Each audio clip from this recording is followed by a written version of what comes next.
have completed week 3 of my One Book July journey. Let's take a look and see how things are going.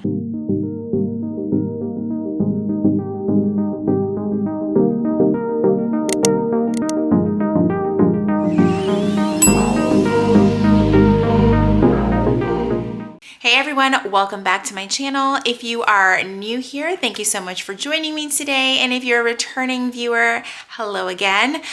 So I started my One Book July journey like many others at the beginning of July. This is not like a new concept or anything. It's been around for years and years and years. And to be quite honest, I didn't even think I was going to make it past week 2, but here we are in week 3. If you haven't watched my previous One Book July update videos, I typically start from the outside of the planner all the way to the back of the planner and update you how I am using each part of my planning system and if anything has changed. All right, so let's start with the cover. I am still in the same cover. Shocking, I know, but I actually really love this cover. It is from the brand Moterm. I did get it from Amazon. I really do love their covers. They're very affordable. They come in a variety of colors. You don't have to worry about being too sensitive with them. You can toss them in your bag and not feel like you're destroying a $200 or $300 planner cover. They hold up really well. I cannot recommend them enough. So let's go to the inside pockets. Nothing has changed here. Nothing has changed as far as the stickers on my cover. Honestly, I don't pay a whole lot of attention to this. And I'm also just not very big on the pocket decor. It's just not something that is my big focus. Also, if you're new to my One Book July journey, I am using the Sterling Ink Common Planner in the B6 size, so smaller than A5, but bigger than A6. Nothing has changed on these 2 pages. I haven't added anything new. I don't know if I will. I kind of just add things at random, and I just had nothing new to add this week.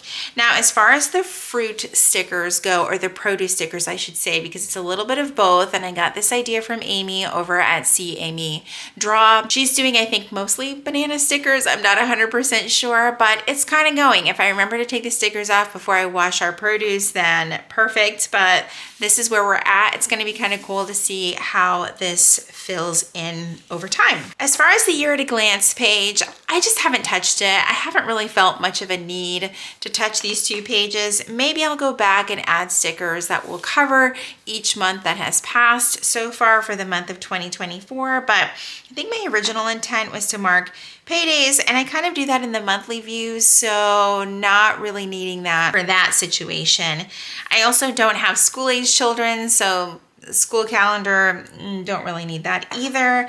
It may be a good idea for vacation time versus sick time versus like unpaid time for myself at work to kind of, see that at a glance, even though I have that all on my work computer. We'll see. I just haven't really thought of it just yet.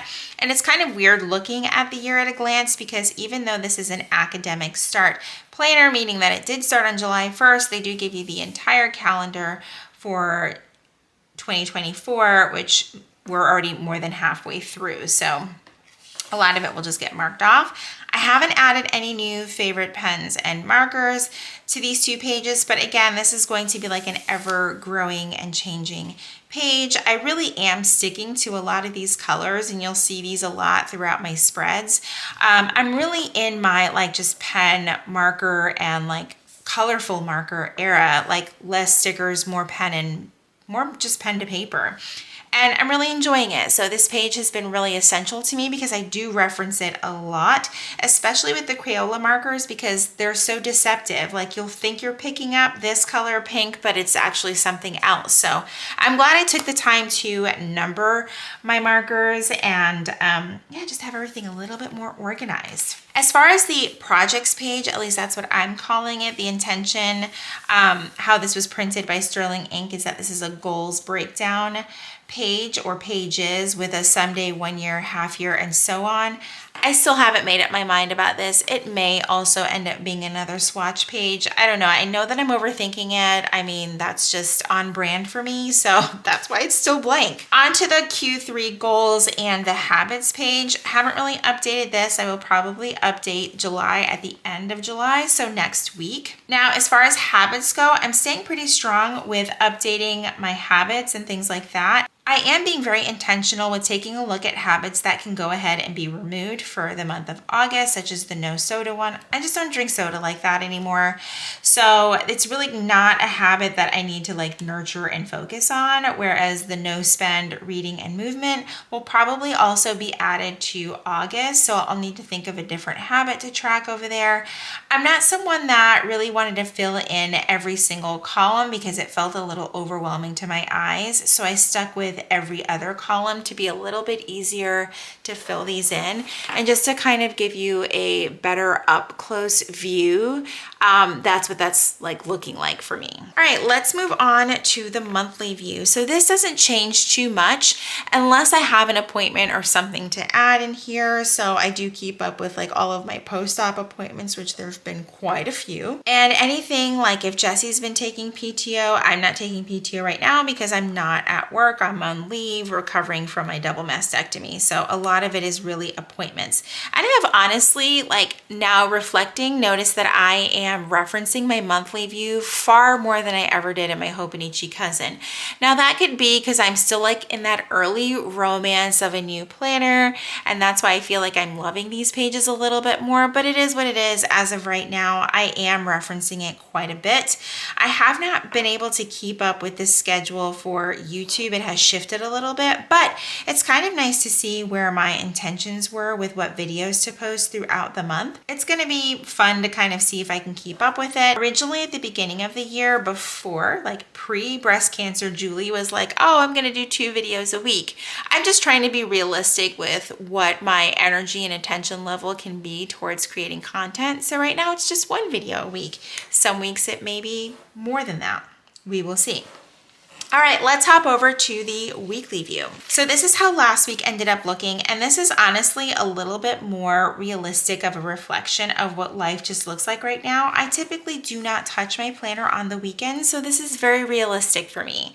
And again, with me not being at work, it seems like I don't have a lot going on other than recovering from a major surgery.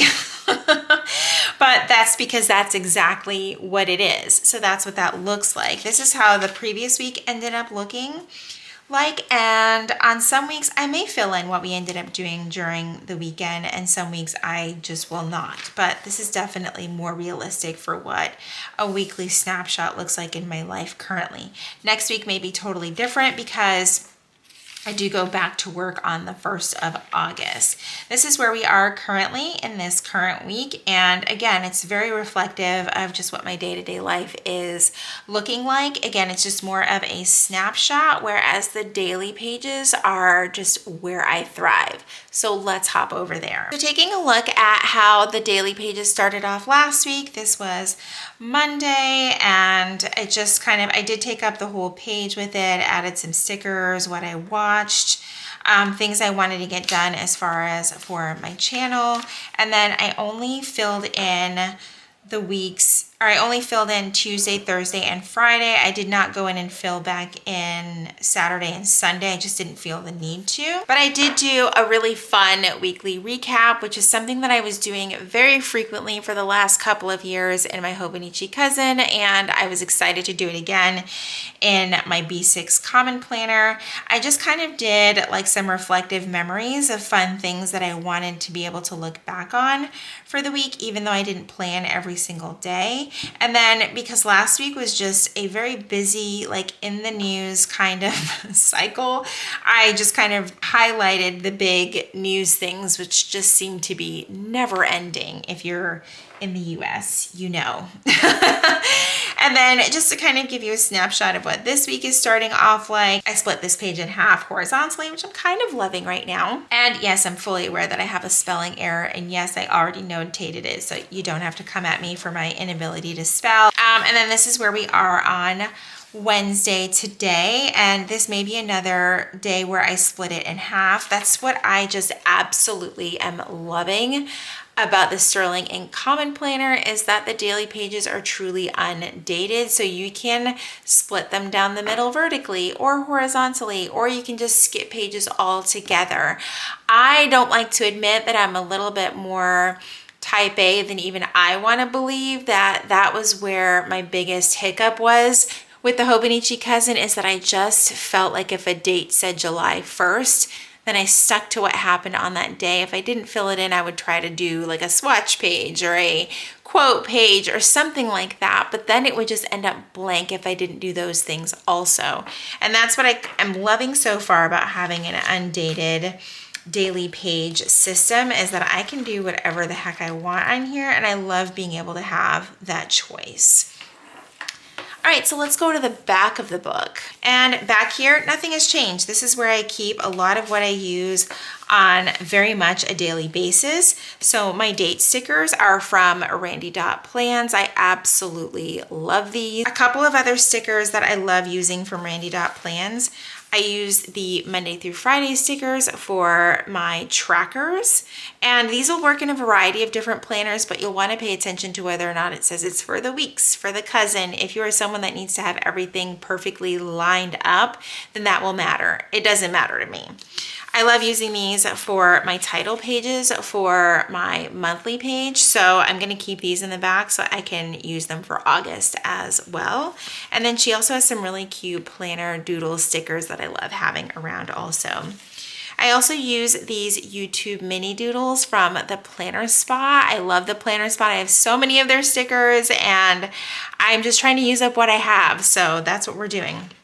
And speaking of using up what we have, I also use these Today stickers from the Coffee Monsters Co. These are in the large size. I have several sheets of the small size. I'm going to force myself to use all of those up before I order any more, but this is all that I have left of the large ones, and I use these on my daily pages. And that's all I really keep back here, and it's probably going to be the same for next week, but this has been really fun and really eye-opening for me as far as how I've been planning in the past and what this is looking like for me now. I cannot wait till the end of the month, probably the first week of August. So not next week, but the week after, where I can share like my entire thoughts, because I definitely have some thoughts about One Book July, and I will be sharing those after we're done with this fun little experiment. I hope you guys enjoyed today's video. If you did, please be sure to give it a thumbs up. Subscribe if you haven't already. If you are already subscribed, make sure you click that notification bell so that you know when my videos are posted here on YouTube. As always, thank you guys so much for hanging out with me, and I will see you in my next video. Bye, everyone.